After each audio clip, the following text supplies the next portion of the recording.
You ever wake up one morning and find someone's turned your life into a checklist item? That was me, Henry Lawson, and the first sound I heard that morning was the dull crack of plastic hitting pavement, like a tiny, private thunder that kept repeating until it stopped meaning nothing and started meaning everything. I'd lived on Sycamore Lane in Willow Hollow for 12 years. Same truck, same tools in the back, same Saturday coffee at dawn, and I liked it that way, quiet, a little worn, entirely mine. So when my mailbox was ripped from the post and smashed like someone was sending me a message, I felt something beside irritation. I felt an accusation. It started small. A flyer tucked on my door about compliance.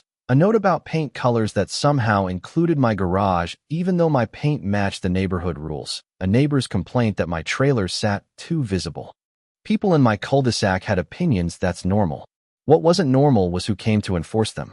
Gloria Mercer was the kind of woman who wore authority like a brooch, polished, visible, sharp. Chair of the Willow Hollow Homeowners Association. She had that look that told you she knew which levers to pull. And for a long time, I let the letters sit in my mailbox like they were paper cuts, annoying, not life-changing. Then things got louder. The second week of June, I woke to my front yard looking like a film set for a court deposition. Caution tape, a handwritten violation, sign stuck to my lawn, and Gloria's standing there with her clipboard like she'd invented rules. "Henry, you can't have a commercial vehicle parked here," she said, voice flat as dryer lint, as if I'd parked a billboard in front of the house. I looked at my truck, at the dented bumper, at the faded company logo I'd had on for years because I fixed things for a living, and I realized she wasn't asking. She was performing control. I tried reason. "This is my truck," I told her. "It's where I keep my tools. It's not disrupting anyone." She tilted the clipboard like it was an altar and read the paragraph that suited her. When I asked who filed the complaint, she smiled like a cat with a secret and said, "Neighbors have rights, Henry." That line landed like a slap because what it really meant was, your place is up for negotiation. The retaliation escalated. A tire slashed in the middle of the night, not a random nail. This was precise, surgical. A chain of complaints popped up in the HOA portal overnight. Rubbish placement, shadow of my trailer, grill height. Each notice felt like a calculated punctuation mark at the end of my normal life. I started sleeping with my phone on, refreshing an app that suddenly documented every petty charge like evidence in a slow-moving trial. I'm not a litigator.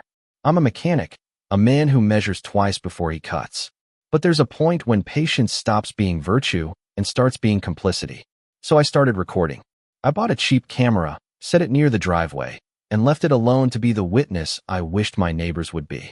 The footage was boring, mostly empty road, mailman walking like clockwork until one night it caught Gloria. She walked up with a determined step, placed something at the base of my mailbox, and walked away with that same smile. 2 nights later, my mailbox was gone. When I played the clip for Emma, the woman across the street who'd been my coffee buddy for years, she frowned and said, "That's not right. She's taking it too far." Emma started whispering to others, and suddenly the conversation in Willow Hollow shifted from rules to why. In that shift, I found company. And when you're the only person who cares, company is half a victory. What surprised me, though, was how quickly a molehill becomes a mountain when you dig at the right spot. A thread on the HOA portal led to slips of paper, which led to invoices with a familiar logo, a contracting company called Mercer and More. Gloria's last name and the company's name sharing a root wasn't subtle. When I followed the paper trail a little harder, connecting dates and signatures and a few phone numbers, the pattern didn't just look suspicious, it looked deliberate. I remember sitting at my kitchen table with printouts littering the surface like confetti of some ugly parade, and thinking, this is either the worst coincidence in history or somebody's been exploiting the system. That was when I picked up the phone and called Rachel, an attorney I'd met at a PDA bake sale years back. She listened, asked 2 quiet questions, and said, "Gather everything. Don't talk to the board without counsel." The middle act of any story is where the work happens, the sweat, the late nights, the small triumphs that don't look like much to people on the outside. I knocked on doors. I asked neighbors if they'd ever had contractors show up after a complaint. Luis, the tow truck driver down the road, admitted he'd towed for the HOA 2 times, but the paperwork had come from Mercer and More. Mrs. Patel, who fed stray cats on Elm Street, remembered Gloria handing out flyers for a community repair fund she didn't know existed. These were shards of something bigger, and together they fit into a picture that made my jaw tighten. We staged a simple test. At a public board meeting, with cameras rolling because Emma insisted we document everything, I asked Gloria the question I'd been holding like a hot coal. What is Mercer and more to the Willow Hollow HOA? Her answer was smooth. We use trusted vendors, but it slid off the room like oil. Then Rachel stood up and started asking for contracts, for bids, for receipts. The room felt like a pressure cooker, and she opened a valve. When paper matched pattern invoices with inflated amounts, emergency repairs scheduled when no one had reported damage, approval stamps in Gloria's handwriting, the assembly reaction was physical. Some folks crossed their arms. Others whispered. Gloria's face, which had been a crafted mask, twitched. That day the board voted to audit the books. That vote felt like a rope thrown across a storm. I won't pretend it was clean. There were threats veiled at first, then obvious. My truck got keyed in broad daylight. Someone left a rock on my porch with a note that said, "Back off." The intimidation was loud, but the audit was louder. When auditors found duplicate invoices and signatures that didn't match corporate records, the story changed channels from petty HOA drama to possible fraud. Felony-level words started entering council conversations. Calls were made. Papers were signed. Gloria stopped attending meetings. The climax came on a Tuesday afternoon in late August. We packed the community center. It was standing room only, like a small-town trial. Gloria walked in as if she owned the room, and then she saw the table. There were folders, photos, bank records, and a projector that displayed the quiet lethality of spreadsheets. Rachel presented a timeline with receipts popping up beside Gloria's signatures. Someone in the back starting coughing like a metronome. Gloria tried to speak, tried to explain, but the room didn't need her words, it needed her receipts, which were conspicuously absent. When the police arrived with an official slip of paper, the air changed from expectant to electric.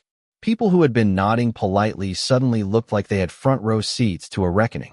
Gloria's expression folded in on itself, like paper being crushed. They escorted her out. Not a movie arrest, not a dramatic shouting match, just the cold, clinical consequence of paperwork and persistence. Afterglow is always complicated. There were apologies, and there were reforms. Mercer and Moore lost the HOA contract. The board elected stricter conflict of interest rules. The community voted to publish bids and receipts online. But it wasn't a tidy ending. Gloria's supporters said she'd been set up. Others said she'd been a symptom of a system that rewarded secrecy. We patched fences and painted new mailboxes because that's what you do when you want normal back. But your normal tastes different after the stove has been opened and you've seen what was inside. For me, the story changed what I believed about the line between neighborly oversight and quiet corruption.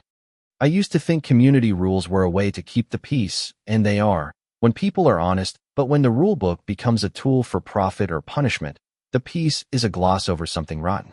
My truck still has a dent in the bumper and a new coat of stubborn pride on the tailgate. I still drink my Saturday coffee on the porch. But now when people ask how I did it, how an ordinary guy with grease on his hands and a camera on a fence could make a difference, I tell them the truth. You keep a record, you find allies, and you don't let fear write your next chapter. If there's one thing I hope you take from this, whether you live in a gated community or an apartment with a management office that feels invisible, it's this. Power hides in small procedures, and those procedures become hard to challenge if nobody pays attention. The thing that stopped it wasn't a hero with a cape. It was neighbors talking, a lawyer who listened, and a camera that didn't blink.